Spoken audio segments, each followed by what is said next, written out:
It was a busy 4th of July weekend for many. Joey Chestnut full-throated a whopping 70.5 hot dog. Pam Bondi says there is no Epstein list. And now it appears that everyone's favorite Hungarian folk dancer, Yuri Buquackie, is following in the same pitta-patta as the Albert's dearly beloved pup, Chloe Albert, because according to new reports, he too has been rehomed. Hello, and welcome back, roommates, to another titillating edition of Alexasrewm, where we are not lawyers, we are not medical professionals, and we are not law enforcement. We are just people who have opinions about all things going on post Karen Read verdict follow-up, including Yuri Buquackie getting the old boot in this new report that came out earlier today. So this was actually reported first, or confirmed first officially this morning by Howie Carr, but was rumored over the weekend during Eden Carney, aka Turtle Boy's live stream following his interview with Alan Jackson. Now, if you haven't checked that out, I'll link that in my show notes below because he did not hold back, that Alan Jackson.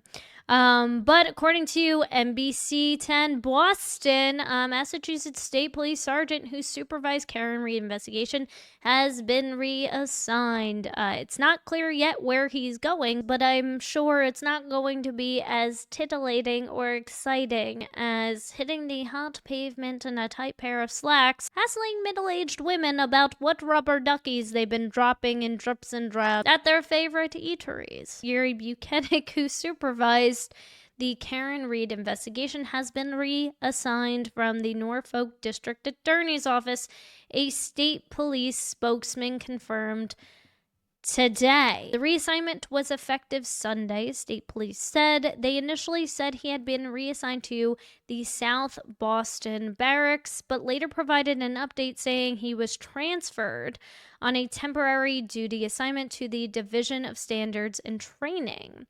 As a sergeant assigned to the Division of Standards and Training Commander's office, they said he will perform a variety of administrative functions in support of the division's daily operations. Yo, paper bitch. What's up, man? Hey guys. Paper bitch. Paper bitch. Here is the official paperwork on one Yuri Buquackie's transfer. So this was shared by Howie Carr just a little while ago. The move to Southie was just a pass-through. See second sheet for his temporary duty assignment. So this is what the article was referring to. On his way to headquarters in Framingham, which is where the Division of Standards and Training is, and likely where, I guess, bad coppers go to die, but only through October, it appears. This was issued as soon as last week. I guess he knew this was coming.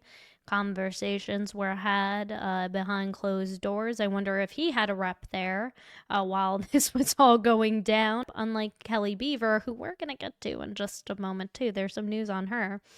In accordance with MGL and the rules and regulations governing the Massachusetts State Police, the following temporary duty assignment is hereby announced effective Sunday, July 6, 2025. So they were like, hey, bro, you have enough time to brush up on the latest edition of Webster's Dictionary and get your stuff GTFO. So starting yesterday through Saturday, October 4th, 2025, unless otherwise terminated. So this is a statement they put together last week announcing this excellence initiative day before, unironically, that Yuri Buquackie was issued the ultimatum. This is supposed to be to enhance operational effectiveness, expand community engagement, and reinforce its core mission of public safety, because I guess by public safety, they don't just mean the criminals that are out on the street, like lay criminals, but also the coppers that the people are afraid of intimidating them and rolling up to their houses and questioning them about rubber ducklings. Massachusetts State Police has a proud tradition of public service. But to meet the demands of modern policing, and the expectations of those we serve, we must evolve with purpose, clarity, and accountability. That's why we've launched the Excellence Initiative, a strategic plan to modernize how we operate, deepen public trust, and support every member of this department with the structures, training, and leadership needed to succeed. Why does this sound like a pitch for like SpaceX? This initiative is built on 4 key goals. First, we're strengthening our foundation from within, beginning with our executive leadership team.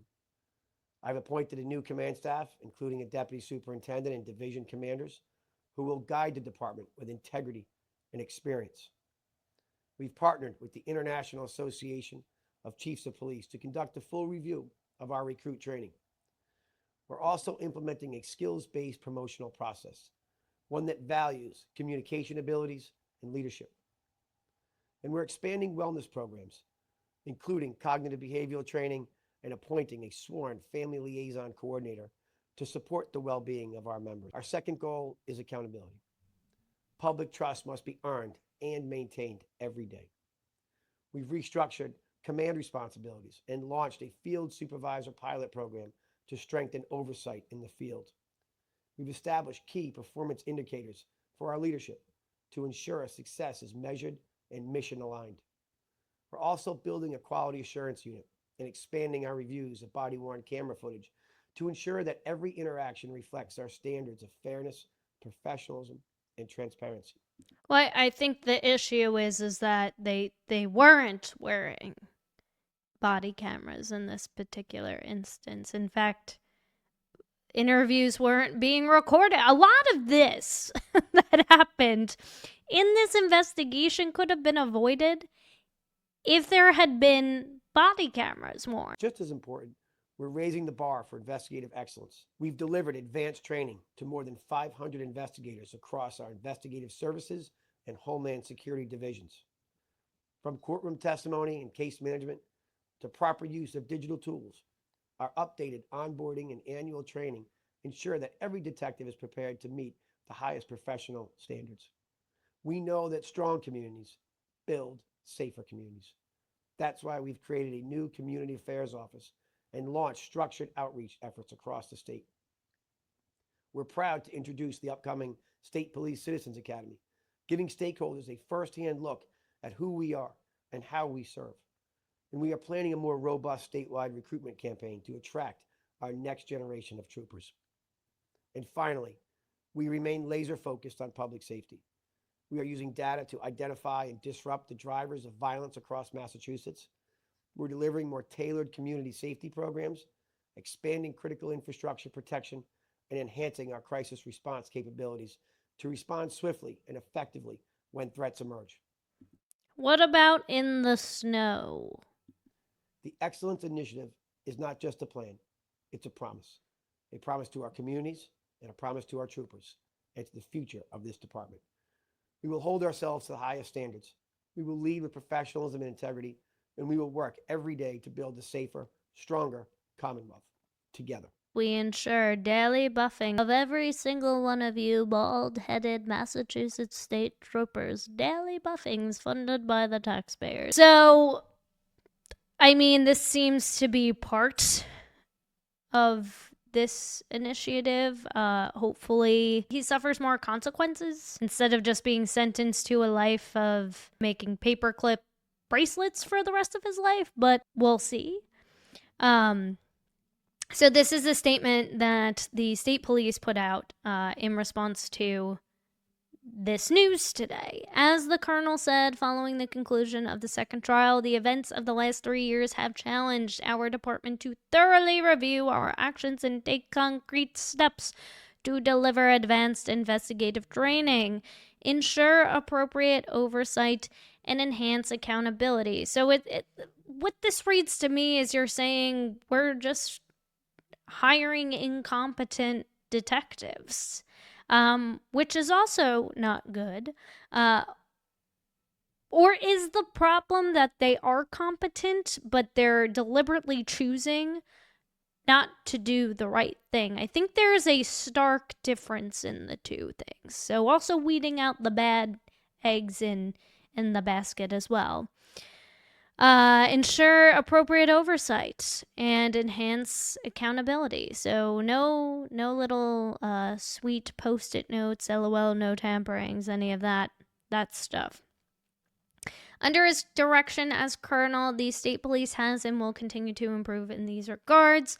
Our focus remains on delivering excellent police services that reflect the value of professionalism and maintaining public trust. Well, I mean, there is no trust currently, so there's nothing to be maintained. It's more of regaining that trust from the public that needs the most work, I feel. Yeah, and if you recall, the Judd Welcher's personal chauffeur, Brian Tully, who formerly led the Norfolk DA's office detective unit, was previously transferred out of the department last year and forced to forfeit 6 days. A whole 6 days of accrued leave after an internal investigation found that he had violated department rules and regulations. So is more going to come out of that? Is he going to be, I think he was also put essentially, I guess, on desk duty. So I just wonder if when he was having the whole, hey, you don't have to go home, but you can't stay here conversation, if he pulled the old English is my third language line again. Do you know what the word theory means?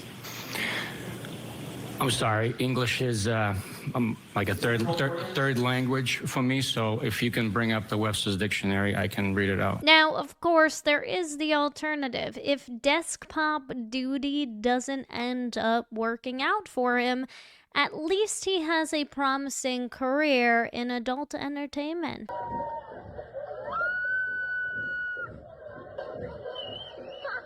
Get him a little van, give him a little time, get him a old ice cream truck maybe and renovate it. You know how those people, those van lifers nowadays, he can travel around, right? He does bachelorettes, he does bat mitzvahs, he does retirement parties. God, I wish that was one of those false memories. Speaking of false memories, Angry Beaver Kelly Deaver has taken a leave of absence. At True Crime Gal 85 posted this screenshot of Karen Reed herself posting on the Justice for Officer John O'Keefe and Karen Reed Turtle Boy official Facebook group saying they're all liars. She testified on June 2nd, so this is 21 days after her testimony, so I wonder if she was encouraged to take some time off. Maybe she had one of those little fireside chats again with the Boston Police Commissioner, Michael Cox. Who knows? Who knows?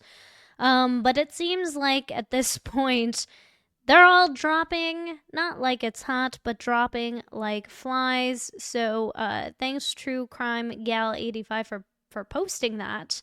Obviously, as more develops on both stories, I'll keep you posted here on this channel as we continue the post Karen Reed verdict coverage here, in addition to some other cool content I have planned in the coming days and weeks. So with that being said, if you enjoyed today's content, make sure you hit that subscribe button. Make sure you hit the notification bell so you do not miss the next video from me. And make sure you hit that like button because that tells the YouTube algorithm that this is newsworthy news. Hopefully, this excellence initiative that Colonel Geoff Noble has put together actually does show that he's taking the concerns of the public seriously and he is cleaning house. That being said, thank you so much for watching and I will see y'all in the next one.